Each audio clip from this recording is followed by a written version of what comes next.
Well, hello there, everybody, and welcome to the NI Golf Podcast. It's Graeme McDowell here, aka G-Mac, and I'm standing in for Morris and Paul today.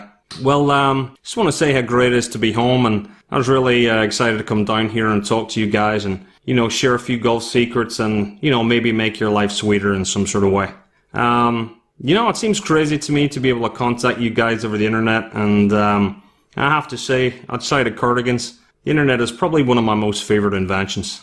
Speaking of inventions, you probably saw me plug my own invention last year, which was the G-Mac G-String, which is the world's first ever piece of male sports lingerie.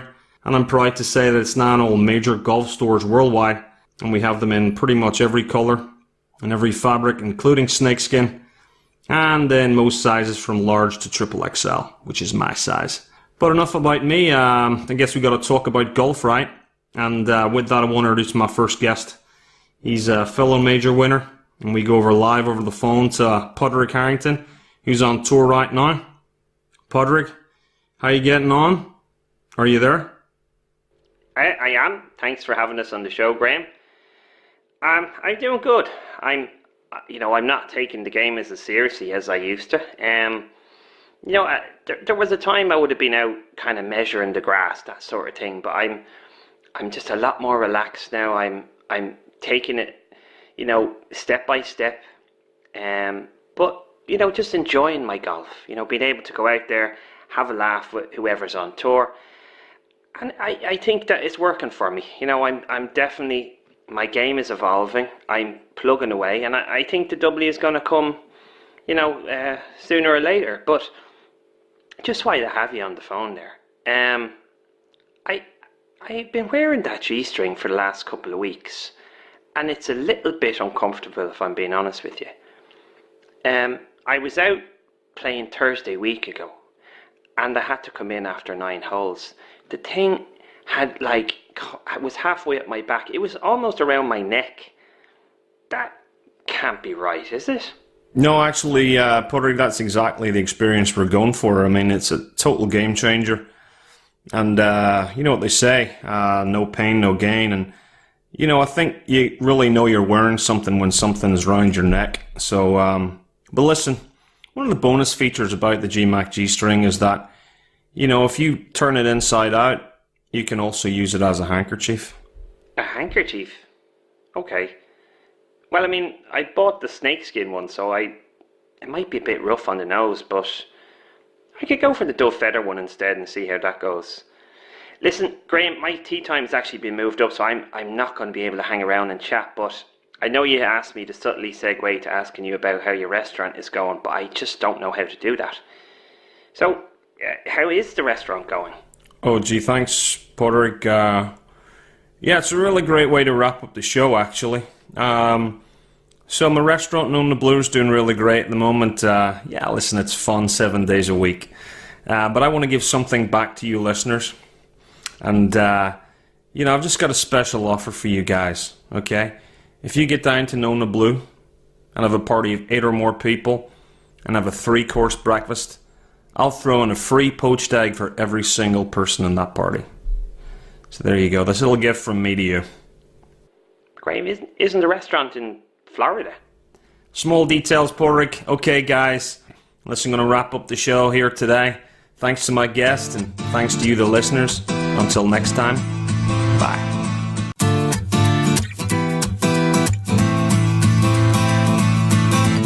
The NI Golf Podcast with Paul Kelly and Morris J. And our thanks to our stand-in presenters to kick off the programme this week. That is Graeme McDowell and Padraig Harrington. Very kind of them. Everybody wants to be in the podcast, Morris. Everyone wants to be, everyone's listening, everyone wants to be in the podcast. Who knew they were such natural broadcasters as well? Well, I have to be honest with you, Graeme is flogging that underwear. He was. His underwear, his restaurant, It's all about the business. It is all about the business. So it is the NI Golf Podcast. Good morning, good afternoon, good evening, wherever you may be listening to the podcast episode 44. And on the podcast this evening, Mr. Kelly, we'll be chatting to Sunshine Tour Rookie of the Year, Neil O'Brien. We look ahead to the Masters with top tipster Donal Hughes. What are the odds? We have the usual roundup of all the professional and amateur news. And we have another Golf Now tea tea time voucher winner to reveal after our competition last week. The NI Golf Podcast, sponsored by Andrew Morris Golf. Have your swing analysed on TrackMan for a custom club fitting by our leading team of professionals. Mr. Kelly, on with the pro news, please. John Rahm has confirmed that he will defend his Irish Open title at Ballyliffin in July, which is great news, obviously. The Spanish star treated the Irish fans to an unforgettable performance last year at Port Stewart. Remember, we were there. It was brilliant, wasn't it? Amazing. He carded a remarkable final round 65, and that included a hole-out eagle on the fourth, followed by a closing streak of 4 successive birdies, as well as another eagle. I suppose it's not unusual for defending champions to come back to defend their title. No, but at least he's made it clear. Absolutely, at this stage, early stage, he's made it clear, and on the form that he's shown, it'll be amazing to have him back. It'd be brilliant. It could be, who knows, he could be a wee master. Speaking of the Dubai Duty Free Irish Open, it's 99 days until it happens, hosted by the Rory Foundation. Tickets are on sale at europeantour.com/tickets and begin at €20 for the Pro-Am Wednesday, with tickets for Thursday and Friday costing €32 and day tickets for the weekend costing €34 each. An adult season souvenir ticket, which covers 5 days of world-class golf from the Wednesday to the Sunday, costs just €110. And they also released the grandstand tickets there this week. 18th green have also been released. They start at €10 for Thursday, Friday and Saturday, while fans can secure their seat for Sunday's final day action for €15. Sure, why would you not? Why wouldn't you? Bubba Watson won his second tournament of the year at the WGC Dell Match Play with a thrashing 6-7, 7-6, yeah. 7-6 win over Kevin Kistner. Now Bubba already has 2 Masters titles to his name, and he looks in the sort of form to mount a serious challenge at Augusta. And he spoke to the PGA Tour after his latest win. Oh, wee blubber. He was having a wee blubber as well. He always does. He can't help himself. Had a wee blubber. You know, it's one of those things. I got off to a hot start, and I'm just focused on golf. Obviously, hugging my mom just then. She said I was good, but I said, without you, I'm nothing. You know, so without my mom's upbringing, who knows what I'd be doing. So, you know, it's all credit to her. But no, I just got off to a good start, and so I was so focused on golf, so focused on committing to the shots. And like I said just a second ago, about 4 or 5 shots for the week where I wasn't committed. Where I kind of blanked out, and so that's pretty good over 100 and something holes, whatever, how many holes we play. You've used that word focus a couple of times just now. You've told me over the years sometimes you lose focus in this sport, and it's easy to do because it takes such concentration throughout a long PGA Tour season. So what got you to the point where you won in LA to end the West Coast swing, and now here you are, a winner again in the World Golf Championship event, and keeping that focus? Yeah, you know, physical strength, healthy, is going to create the mind to be healthy. I'm going to have confidence in yourself, knowing that I can hit certain shots and do certain shots again. Getting the strength back to hit the hard bomb or the big slice off the tee, things like that. And then making the putts. Like I said, I got a new putter. First week I used it was LA, and they took 2 putters and melded it together, welded it together, whatever you want to call it. And so I'm using this putter that's 2 putters in one. But it's worked out perfectly, and the stroke looks good, so it's been working out. There's the secret. 2 putters in one. Why would you not? Only Bubba has 2 putters welded in one. Together. Hey, I tell you what. Maybe that's the way forward. He was playing some stuff. You couldn't knock the way he played. Shaping the ball all over the place. You know, whenever the Irish guys aren't on screen, I tend to lose interest very, very quickly. There's probably one other person other than the Irish players who I watch whenever he's on form, and that's Blubber. Yeah. He's just so exciting, He just hit shots. People think, oh, that's his, he's out of trouble, he's in trouble. Next thing you know, a big 40-yard slice onto the green. And strangely enough, not even Tiger has the draw for me. You know, it's when Blubber. He's playing. It's just, he's up out of his boots. He's literally off the ground. Yeah. He's swinging it out over trees and back. And when he has the confidence, when his confidence is high, no shot is out of bounds. Yeah. So to speak. I know. Do you know what I mean? There was a shot he played down. I can't remember which hole it was now, but it was like a 2 or 3 iron off the just 270 yards into the green. For him, he needed to draw it in a bit, right? And he just went for it. It didn't really matter. He was probably in the lead at the stage. Didn't quite make it. Made the bunker, no problem. Difficult bunker shot into about 8 feet. Held the putt. Yeah. But it's just so on form. He needs when he's as good a confidence player as you'll get. When he's up, he's hard to beat. When he's down, impossible to play with. Hard to listen to. Yeah. Is right.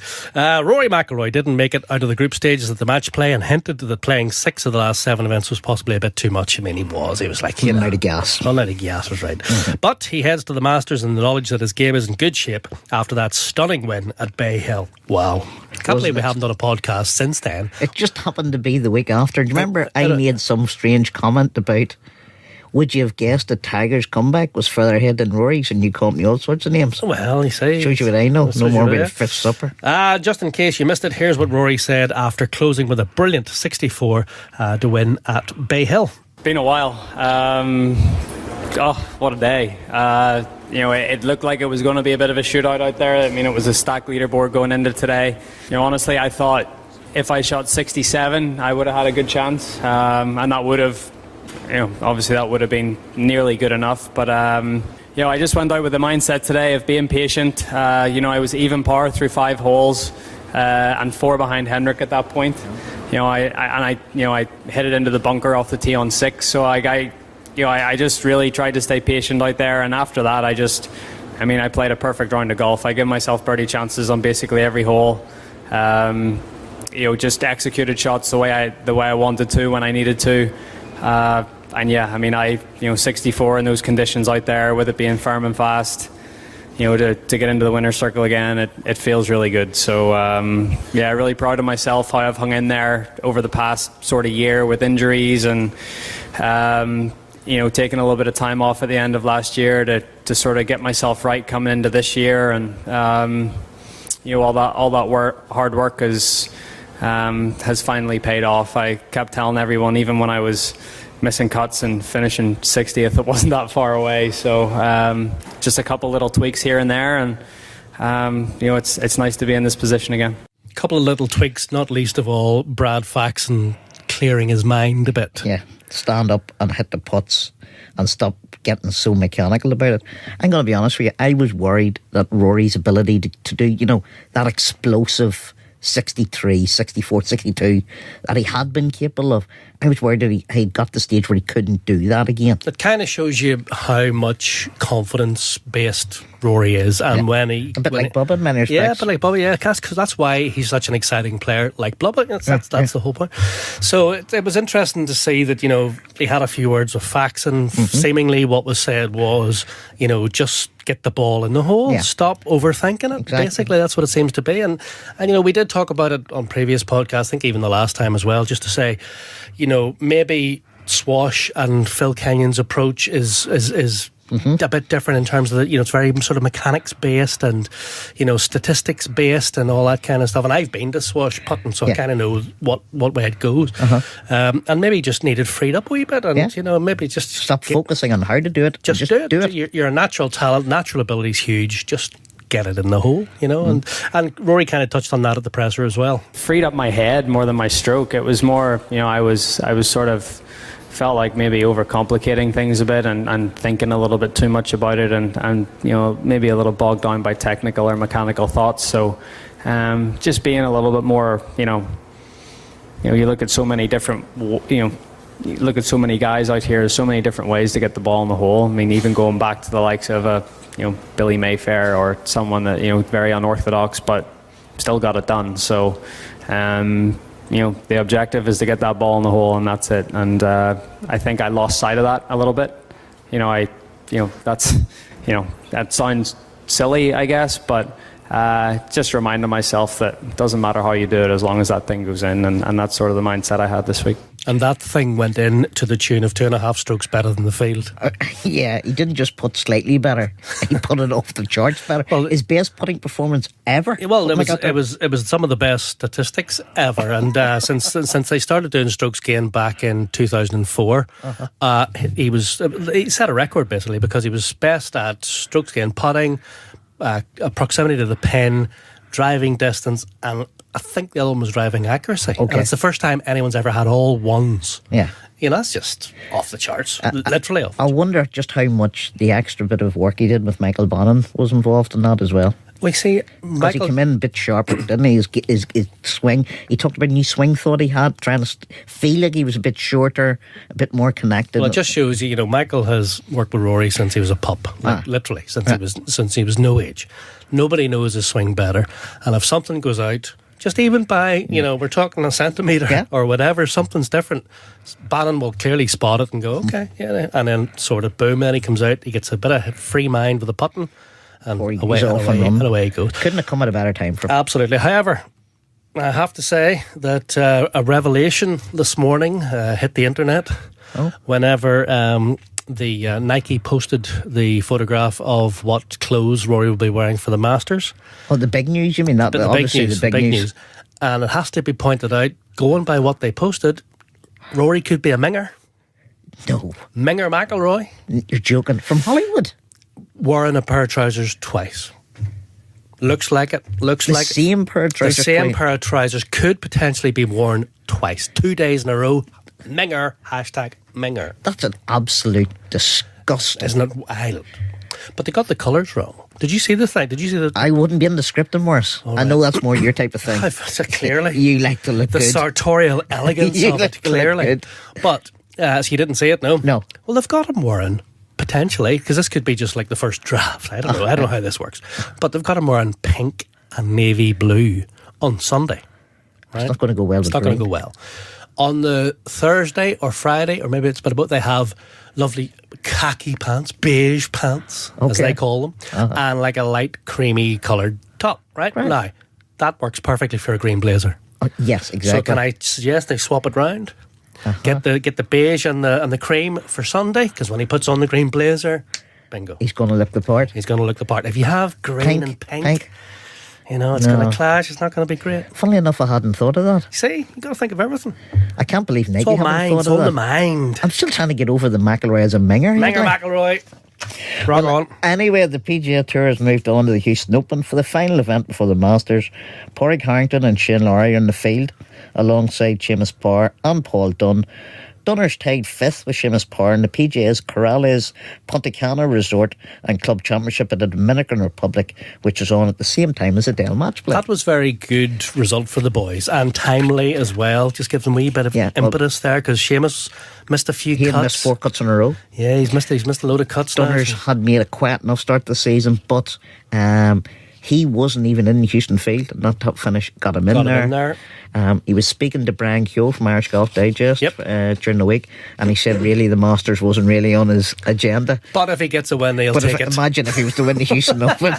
He wouldn't turn it down, would you? No. Sorry, come on, but they're all in that kettle of fish there. All the Seamus and Padraig and Shane as well. They all need a win. They all need a win to get to the Masters. That's right. The Challenge Tour opener in Kenya was won by Lorenzo Gagli following a 3-hole playoff with Jens Farbring. Michael Hoy and Cormac Sharvin tied for 18th on 6 under, while Gary Hurley signed off with a 79 that saw him slide down the leaderboard to finish tied for 54th on 1 over. And Stephanie Meadow had a very encouraging performance at the opening event of the Symmetric Tour season. She finished 6th on 4 under par at Florida's National Charity Classic. Stephanie's next event is the IOA Championship, starting on April the 6th. In ladies golf news, it's the opening major of the year this week. That's the ANA Inspiration. So Yun Yu is the defending champion. Get the best prices on every round of golf with Hot Deals Tee Times exclusively from Golf Now. Available at more than 1,600 golf clubs throughout the UK and Ireland. Hot Deals save you up to 80% on thousands of tee times daily.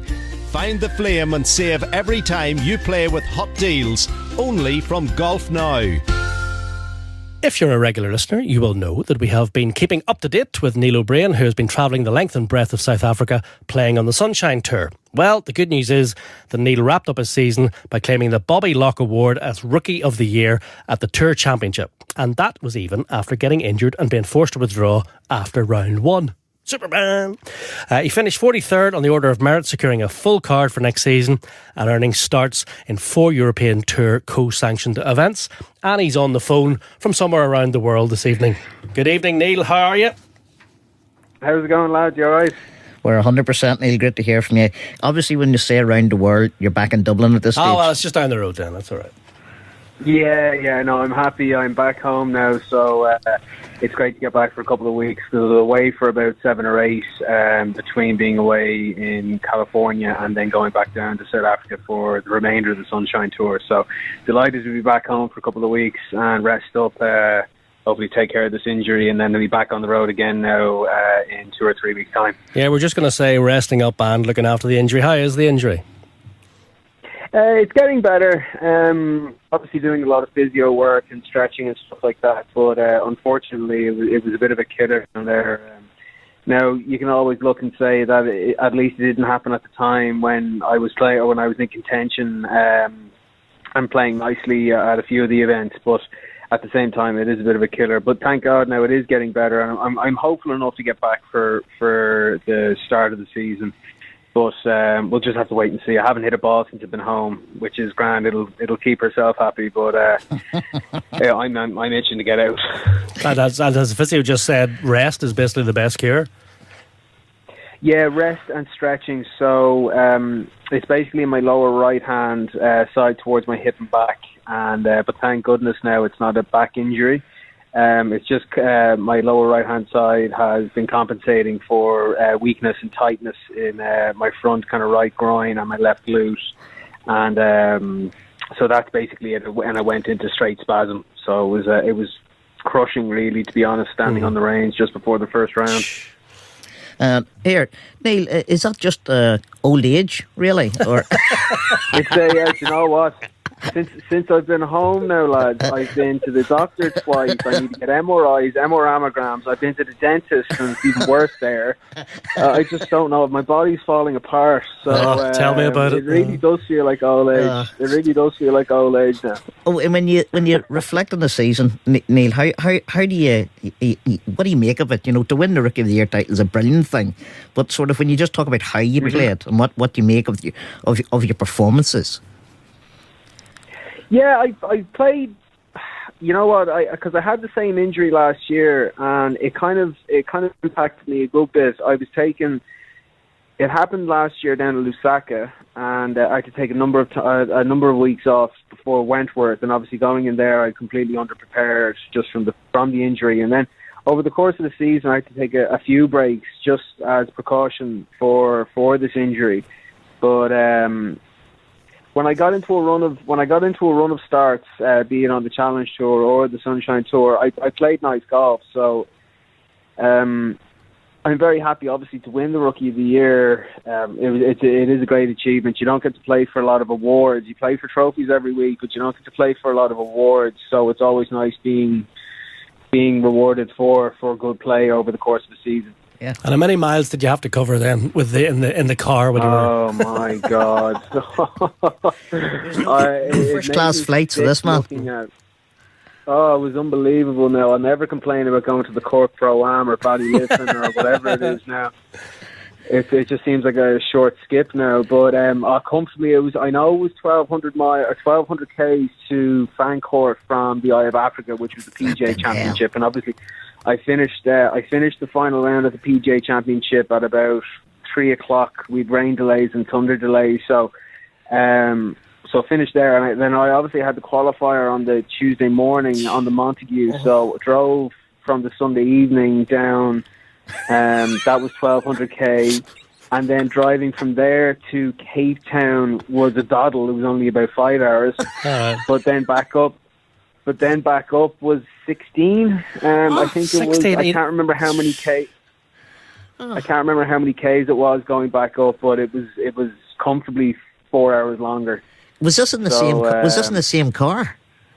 The same little washing machine that I drove the whole time down there. So what must have been so and they had this beeping noise on the. I'm sure you heard about the one of the car doors. I couldn't tell you because I stopped off with a couple of friends of mine in Hermanus, and one of them is quite handy. He's an engineer. So anyways, after driving all the way down to Fancourt with that noise, and then driving to Hermanus, stopping off before Cape Town, he got all the sensors out of the car where it would kind of where this would be set off. So I was thinking, happy days. At least I want to have it for Cape Town. But we couldn't find it. We took everything apart. We took everything out that could have been plugged in or plugged out. It's a hidden squeak. And It just beeped at you non-stop for the trip. Yeah, the whole trip, like, so I mean, and you're kind of, you were driving through, bush, like you were driving through the middle of nowhere, so brilliant. you could barely get a radio station as well. Only when you got near to a bit of light, you get a bit of radio. Yeah, well, you obviously had Afrikaans. You obviously had the podcast to listen to as much as you want. Yeah, that's the thing. But unfortunately, no internet. Here, no, I was just going to say, well, whenever the days of touring pro come to an end, you'll be able to get a job in Top Gear doing those cross Africa I tell you what, a lorry driver wouldn't be too bad now. I hear they employ old people, so I could probably apply for a job now, judging by my age. But you've got a bad back. There's no chance. Well, finally, Neil, what's the plan for the rest of summer? Where are we going to see you? Rest of the summer, I'll be mixing it up between a little bit of Sunshine Tour. The schedule hasn't been released for the summer yet, and obviously then on the region. I really enjoy playing on the region.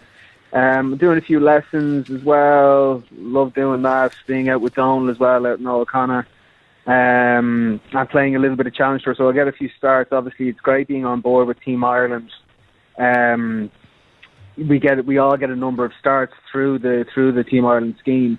So hopefully I get the 2 Irish events, and then obviously get a couple abroad as well. So please God, now I'll be playing a little bit on that. So it's a bit of a mix of everything, but it'll be very busy now, and I'm looking forward to it, obviously. So please God, now everything goes all right and I can stay fit. Yeah, fingers crossed. Well, good luck with the injury. Thanks for joining us down the road there in Dublin, all the way from South Africa by road.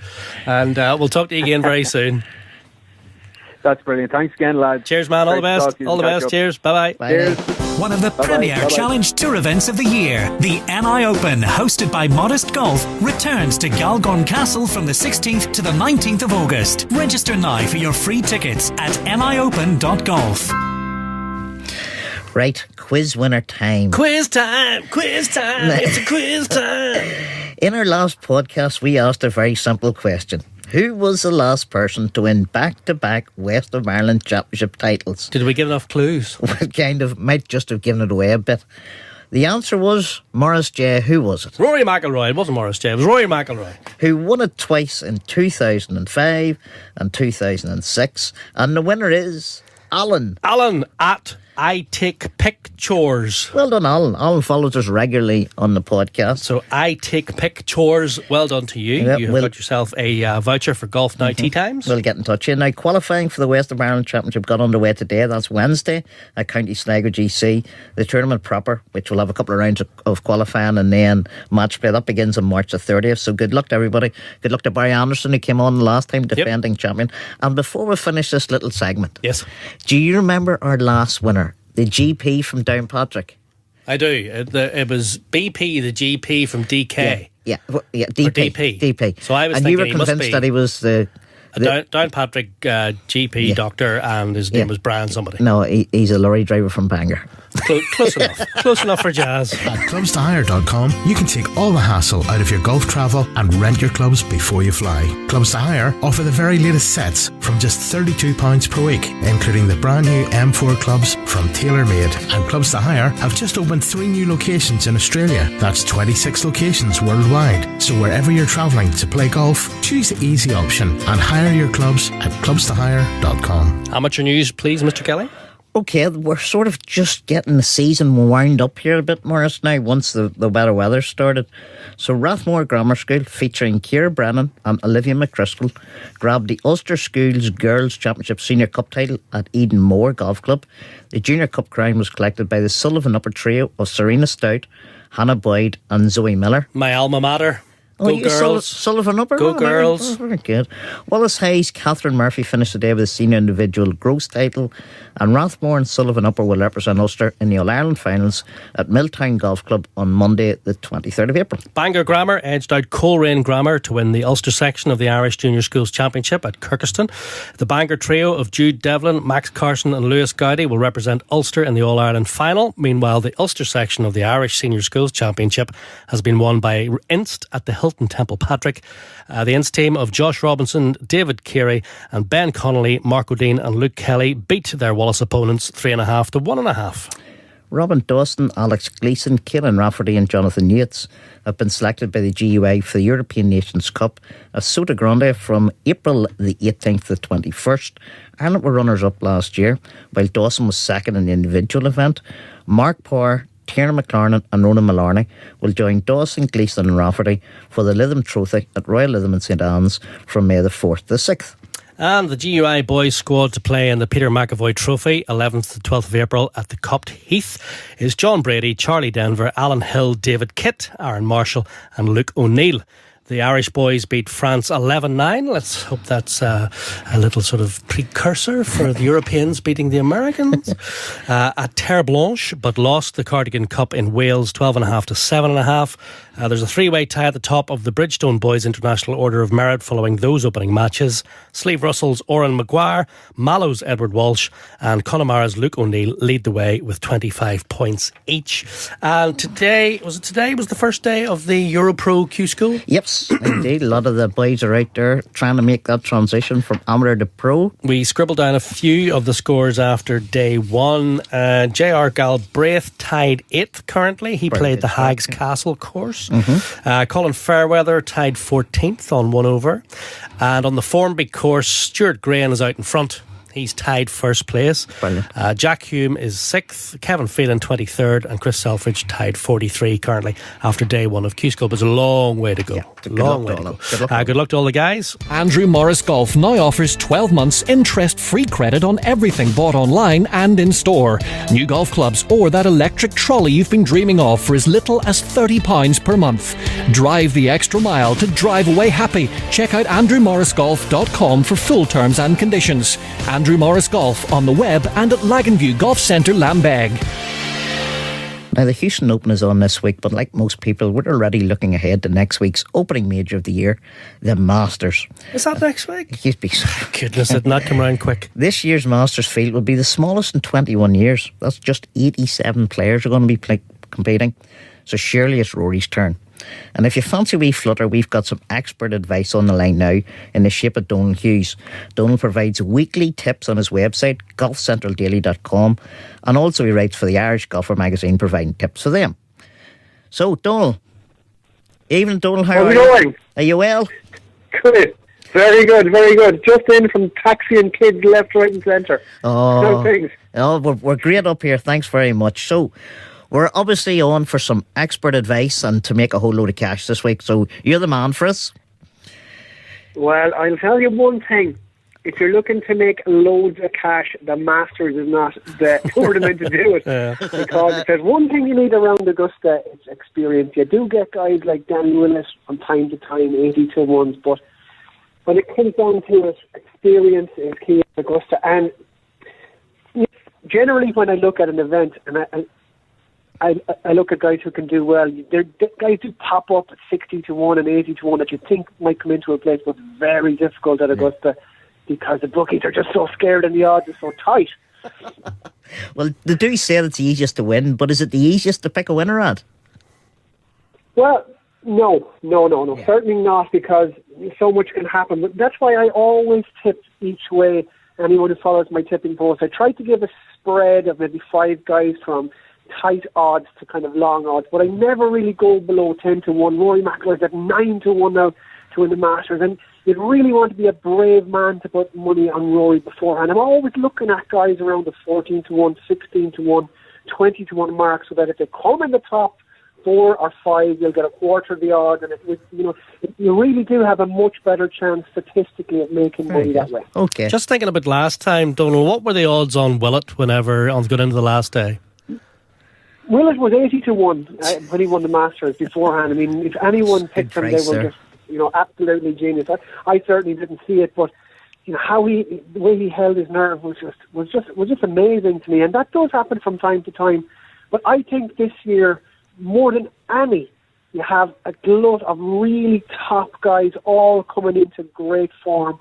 I think it's going to be a big name that's going to win the Green Jacket. I think you're right. Yeah, I think you're right. Well, what about an outsider then? If you had to pick an outsider, somebody the odds are up there a bit, who would you be going for? Well, what do you mean by up there? Well, an 80-1 would be lovely. Go on, give us an 80-1 winner, Donald. Okay, I'll tell you what. If you let me give you three guys around 16 to 1 or 20 to 1, I'll give you one crazy outsider then. Okay, fire on. I'll give you three guys around the 16 to 1 mark. The first one is Justin Rose. That's a bit of a no-brainer, okay? Yeah. 8 top 20s from 11 Masters. But the key thing about Rosie is this. When he came second last year, he out-birdied Sergio 21 birdies to 14. Sergio had 14 birdies and won the Masters. But he came tight second in 2015. He had 24 birdies. But what Justin Rose doesn't do is he just doesn't manage the calamities that happen around the 72 holes of the Masters as well as the others.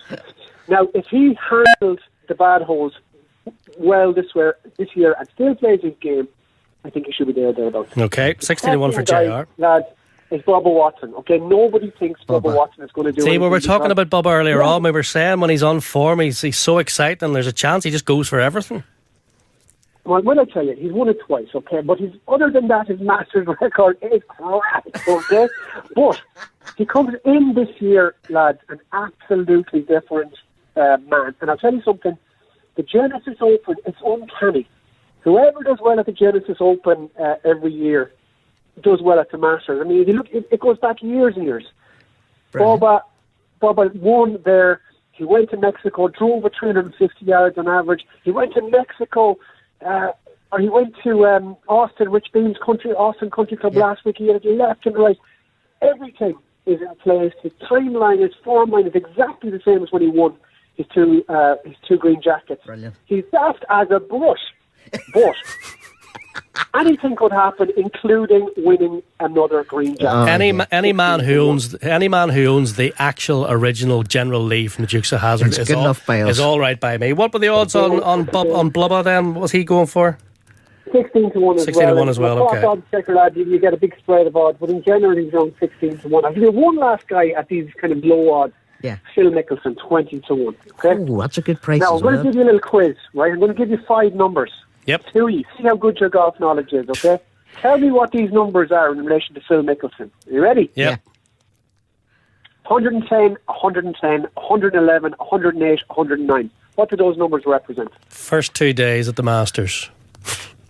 No, I'll tell you what. They are Phil Mickelson's putts per week for the last 5 weeks before he won in Mexico. His putting is off the charts good. It's incredible. He's the best player on the PGA Tour when it comes to putting. He's never had this kind of consistency in his life. And he's going back to the Masters, putting well. So I think, even though, he really did well between 99 and 2010 and kind of tailed off since, I think that he will have one more day in the sun and he won't get a better chance than the Masters. It's coming at the perfect time. Absolutely, right. 20 to 1. So finally then, the top tip. Who's going to do the business? Are you thinking me now? Okay, well, look at a long odds guy. Right, I'll give you a guy at 80 to 1, seeing as you mentioned 80 to 1. And you did say at the start that's a very small field. And, several guys can be counted out straight. But look, I was scanning down through the odds and I spotted this guy 80 to 1. Patrick Cantley, hugely decorated amateur, really had to go for the win at Riviera. Played very well. He's got great. The odds are super. Okay, the odds are a function of the fact that he only played one Masters in 2012. Isn't that experience around it? But he is a good player, and I think he could have a good week. He could be one of those guys that you'll be really rooting for come Sunday, and you'd be a bit worried about him going out near the final group. Absolutely. 8 to 1 is a good long odds glory. So maybe a tenner on the nose for a long shot. I think Cantley's... Well, you got well paid in that podcast. Here, Cantley, Paul McGinley thinks very highly of Cantley, doesn't he? I think everybody kind of thinks highly of him. He has game, but it's like these guys, Matt Fitzpatrick, etc., kind of included in the same kind of category. They're super young golfers, and then they just need time to kind of figure out this kind of week in, week out stuff on tour, and then eventually they come into their own. And he's kind of in that bracket. Right, Donal, we're going to ask you to put your house on it now. The final one, the man that's going to do the business. Who is it? Who's going to win the Masters 2018? Well, of the 3 guys I gave you, I have to say that I think Bubba Watson is going to do it again. I know it sounds crazy. Can't believe I'm saying this. but I think Bubba Watson can do it at 16-1. Brilliant. See, I can't. I'm not allowed. It's actually in the club rules at Hollywood that I'm not allowed to back anybody else. But Rory McIlroy. Rory, so I'm going to stick with Rory. I'm afraid. I just think he wants it. We know he wants it. He can do it. He's coming into form. I'm going to stick with Rory. So. Well, you see. And I know exactly. But he's unbackable pre-tournament. I mean, to me, I'm always looking for each way. But Rory, of course, whether he's playing good or bad, all those top tens, he's got his putting back. Can he put on bent grass? Will he have the confidence?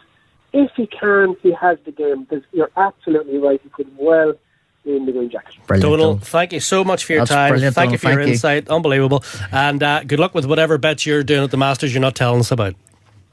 I never bet. Since I started doing these tips posts, I make way more money. You can lose all my money. Cheers, Donal. All the best. Thanks very much. Bye-bye. Bye-bye. Andrew Morris Golf now offers 12 months interest-free credit on everything bought online and in store. New golf clubs or that electric trolley you've been dreaming of for as little as £30 per month.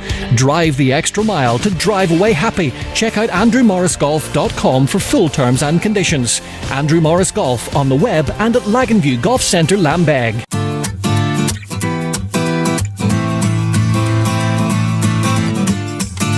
And that is it for the NI Golf Podcast, episode 44.